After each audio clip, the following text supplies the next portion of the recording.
ঈদের ছুটিতে কক্সবাজারে ভিড় করেছেন লাখো মানুষ। সেখানকার পরিস্থিতি জানাতে আমাদের সাথে সরাসরি যুক্ত হচ্ছেন সহকর্মী আজিম নিহাদ।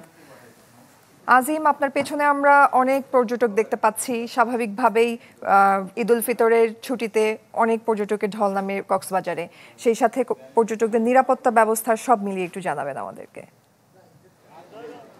জয়ী, আজকে ঈদের তৃতীয় দিন। এই তৃতীয় দিনেও আমরা সকাল থেকে দেখতে পেয়েছি কক্সবাজার সমুদ্র সৈকতে হাজার হাজার পর্যটক অবস্থান করছেন এবং তারা বিভিন্নভাবে তাদের যে সময়গুলো, ছুটির সময়গুলো সেটাকে উপভোগ করছেন। আমরা গতকালও যেটি দেখিয়েছিলাম যে ঢাকা থেকে শুরু করে দেশের এমন কোনো জায়গা নেই যেখান থেকে পর্যটকরা তাদের ছুটি উপভোগ করার জন্য কক্সবাজারে আসেনি। তাদের এই ছুটিটাকে আরও বেশি নিরাপদ এবং আরও বেশি সুন্দর করার জন্য স্বাচ্ছন্দ্য বোধ করে তারা সময়টা পার করার সময় সেজন্য আমরা দেখতে পেয়েছি যে প্রশাসনের পক্ষ থেকে বিভিন্ন ধরনের উদ্যোগ নেওয়া হয়েছে এবং তারা যেটি বলছেন যে ইতিমধ্যে যে সমস্ত ঝুঁকিপূর্ণ জায়গাগুলো ছিল পর্যটন নগরীতে সেগুলোতে নতুন করে সিসিটিভি স্থাপন করা হয়েছে এবং আমরা যেটি দেখতে পেয়েছি এর বাইরে যৌথ বাহিনীর বিভিন্ন ধরনের টিম তারা গতকাল থেকে কাজ করছেন যাতে কোনোভাবেই পর্যটন নগরীর এই শহরটিতে কোনোভাবে যাতে অপ্রীতিকর কোনো ঘটনা না ঘটে এবং একই সাথে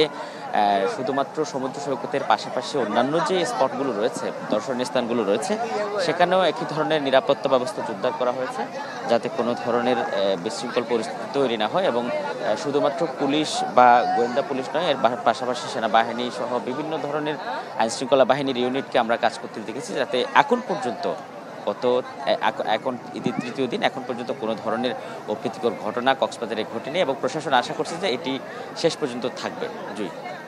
আজিম, ধন্যবাদ আপনাকে। দর্শক, কক্সবাজার থেকে যুক্ত হয়েছিলেন সহকর্মী আজিম নিহাদ।